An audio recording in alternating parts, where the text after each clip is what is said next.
I'm Wylie Crawford. I've been the University Carillonneur since 1984 and was assistant Carillonneur for 10 years before that. And I'm the current president of the World Carillon Federation, and I've been holding that position since 2006.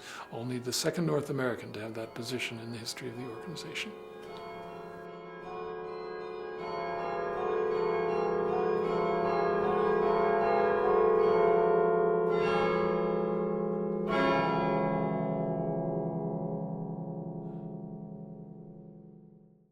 I grew up in New York City, born in Chicago, raised in New York City, went to college in Ohio, came to University of Chicago as a graduate student. I have a bachelor's of science in physics. I came to the U of C to get a master's in teaching physics. I in fact did teach physics for a few years and also computers in high school in the local area, and then went on to work in the computer business for a number of years.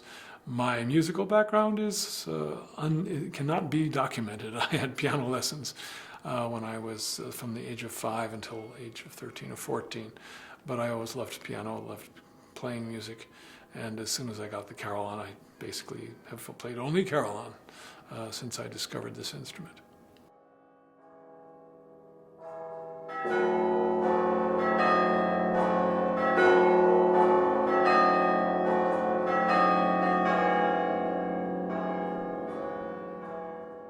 Bells, of course, have existed for millennia, literally, and they take several forms. There are the bells that we think of today, which are the bell-shaped curve kind of bells, but there are also circular bells, like the jingle bells. They're called crotal bells.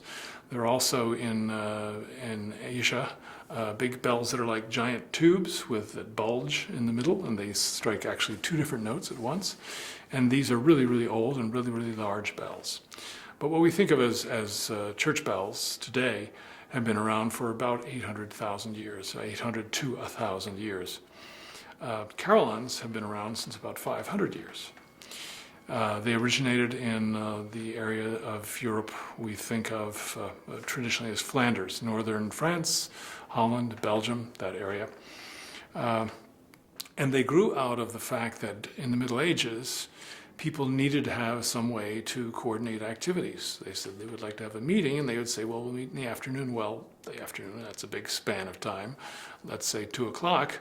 And because we didn't have in those days smartphones or pocket watches or even pendulum clocks at home, grandfather clocks, the city would get together and use tax money. Yes, they had taxes in those days too. And they would build a clock in a tower.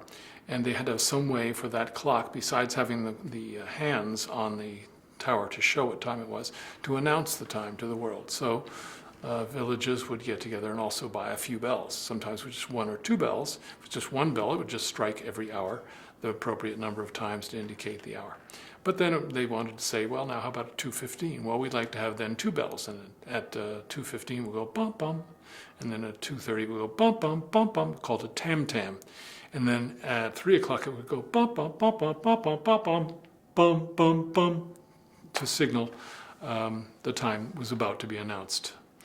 Well, one town would have 2 bells, and the next town over would say, well, they're small potatoes. We're going to get 4 bells, and we'll be able to play something like the Westminster chime. Bum bum bum bum bum bum bum bum. Play a little tune, and then strike the hour.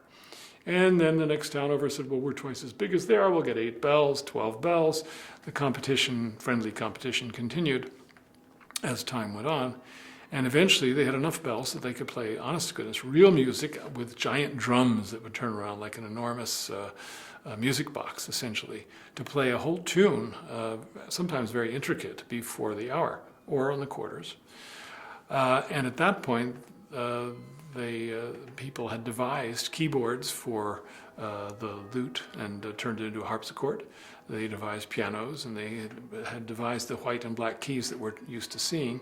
And they said we could take a keyboard like that and attach it to these bells we've got. And that's where the Carillon came from. So it derived out of the automated system and became a musical instrument.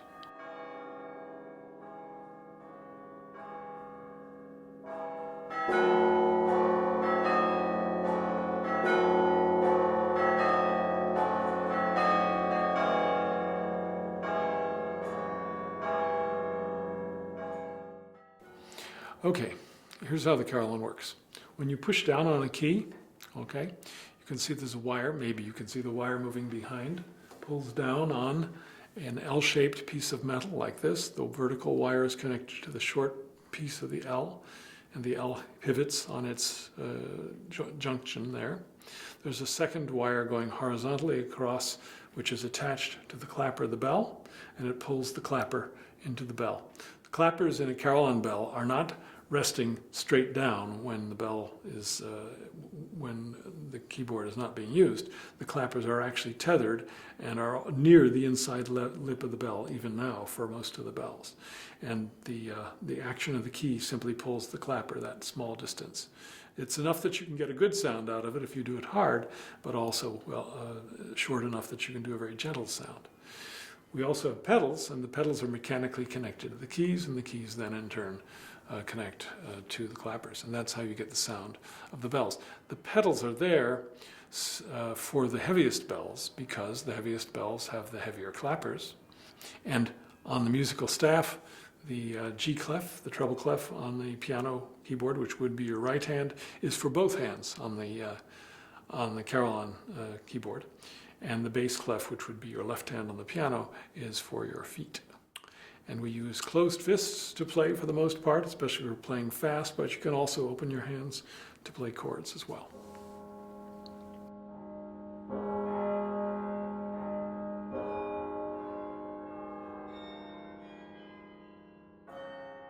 The chapel was built in 1928, and during the dedication of the chapel, the money for the chapel, as well as the money for a lot of the university, was given by John D. Rockefeller Sr. John D. Rockefeller Jr., of course, came to the dedication, and he had made friends with the man who was the American ambassador to Belgium and had traveled in Belgium and had been introduced to the sounds of the carillon because all the towns, many of the towns and villages in Belgium have carillons. That's where the greatest concentration of carillons is, since they came there historically. And he thought, you know, this tower is big and it would be good to put bells in the tower. And so he commissioned, maybe even before the construction of the tower was finished, a company in England to cast the bells. And during the years 1930 and 31, they cast these bells, which are the biggest bells that had been cast at the time, because after all it was Rockefeller money. And they also at the same time cast the bells for the Carillon in New York City. This one and the one in New York City are the two heaviest carillons ever made, the two heaviest musical instruments ever made. The one in New York is actually an expansion of an earlier carillon, so this is the biggest single carillon ever made.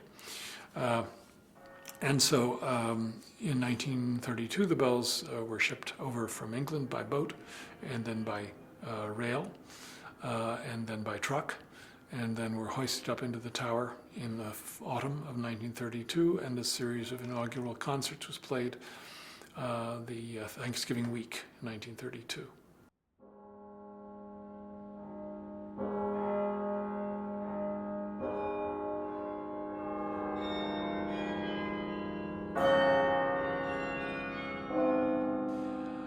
I was a graduate student in the 60s, let us say, generically, minding my own business, wandering around campus Friday night looking for trouble.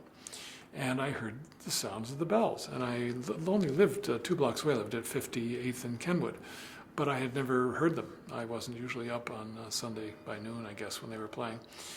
But I heard them on Friday night and some other noises as well. So I came over to the chapel, and I saw this enormous crowd of people and lights on the chapel and flags flying from the parapets. And I said, well, this looks like quite an event. And I heard not just this carillon, but also a traveling carillon and a brass band and drums and all kinds of things. So I ran home, got my portable tape recorder, and brought it over and made a recording. And it was a recording of the carillon up here in the tower, plus the carillon on the ground, which had been brought in from Cincinnati, and a steam calliope, which had been brought in from Circus World Museum in Baraboo, Wisconsin, and the president of the university banging away on a big bass drum, and Studs Terkel, luminary author of Chicago, banging away cymbals, playing Stars and Stripes Forever. An amazing event, followed by a row of tubas lined up along the roof of the chapel playing Wagner. So I said, this is insane and fun, and I want to meet the person responsible for all of this. So I asked somebody who looked as if they belonged here and said, how can I find out what this is all about? And they said, well, you can go and take the Sunday tour at noon. The Carillonneur plays every Sunday, and just take the tour and ask your questions. And so I came up on the tour and saw this amazing instrument and saw him playing it and said, gee, and looked at the music and said, this looks familiar, because I had piano lessons when I was a child. And said, I saw the keyboard was kind of like a piano keyboard. And I saw all those pedals, and I was always curious about playing music with your feet, which I'd never done because I never took organ.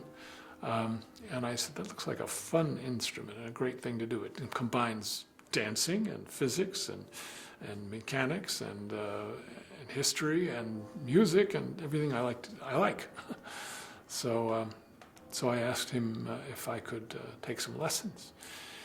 And he drew himself up to his 5'1" height and said, I don't give lessons. And I said, well, this is an amazing instrument. I thought to myself, why wouldn't anybody want a lot of people to learn how to play it? I found out why later, but anyway, I begged and pleaded and said, how do you practice? And he said, well, there's a practice keyboard in the basement. And I said, well, could I try to see if I could learn how to play there and sort of try it on my own? He said, okay. So I talked him into giving me a key to the practice keyboard in the basement. And I just learned and played some simple pieces and played them for him. And one Sunday morning at 3 o'clock, when he'd been out partying, he called me and woke me up and said, go up and play the Carillon on Sunday morning. I don't want to do it. I said, okay, good. And that was my introduction to the Carillon.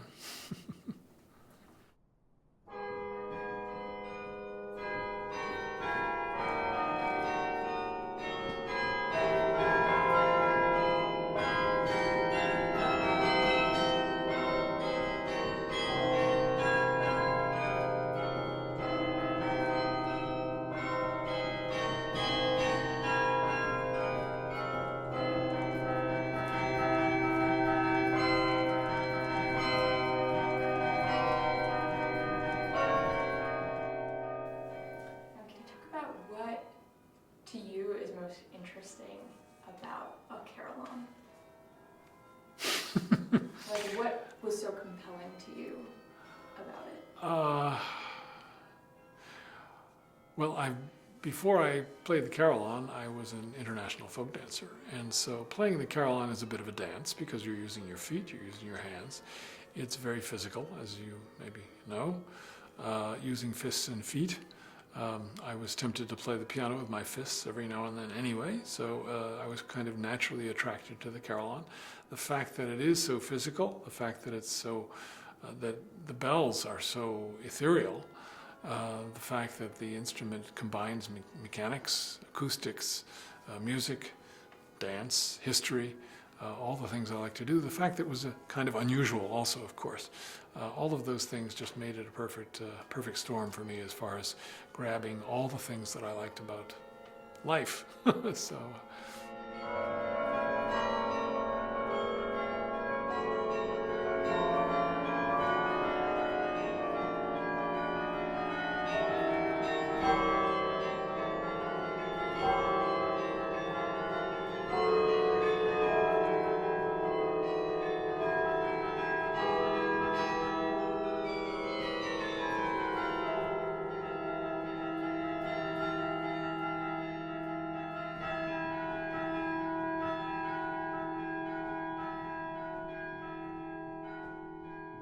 What role do you think the Carillon plays in the lives of most people at the university?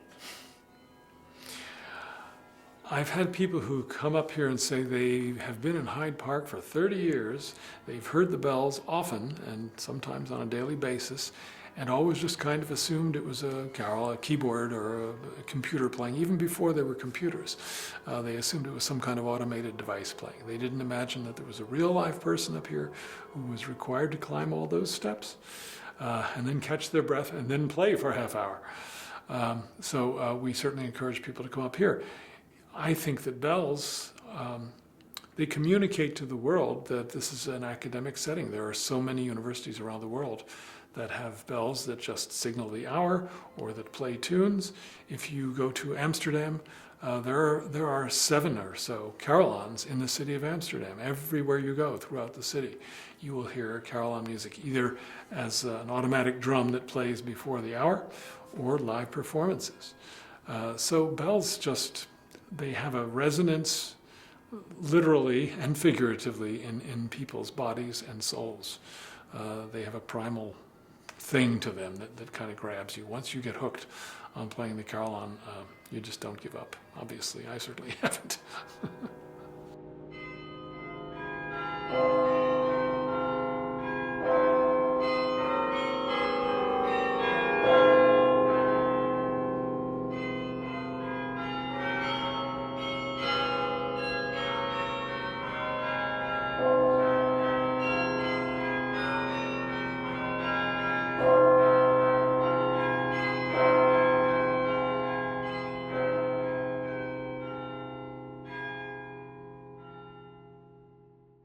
What has been surprising to you in your time as a Carillonneur, or what have you kind of learned that has been just kind of, I don't know, the most exciting or surprising thing? You know, I have had a lot of experiences playing carillons. I have had the best career I think a carillonneur can have. I've had the opportunity to oversee a renovation of a major carillon. I mean, this is the second heaviest musical instrument of any kind in the world. And I got to reorganize it and make it even better than it already was. A masterwork of the foundry as well. I have had the opportunity to dedicate a carillon, a brand new carillon in Naperville in the year 2000. 15,000 people came while I played, and they had it was 4th of July weekend, so we had the 1812 overture with cannons and so forth. I mean, it was a fabulous event. And then I had the dedication to the opportunity to dedicate a carillon in Mexico and to teach carillon music and carillon playing in Spanish to students in Mexico, and to play with a symphony orchestra as well. Handel's Water music, some Mexican music, which is absolutely fantastic. So, I mean, there have been so many peak events. Christy Hefner, for example, the daughter of Hugh Hefner, and for many years also the CEO of Playboy magazine after he retired, had her wedding here because she wanted to have the Rockefeller Carillon played for her wedding. At the time, I think she was a trustee of the university. And so I had the opportunity to bring her up with her mother, who was Miss Playboy Playmate of 1950, I'm not sure what, because they wanted to have a personal tour of the Carillon. So I got a thank you card from her, you know, afterwards. So I've gotten to meet all kinds of wonderful people. I've got to play for happy events, for sad events. I've got to play for hundreds of weddings. All of these are things that just fill the soul and make life worth living.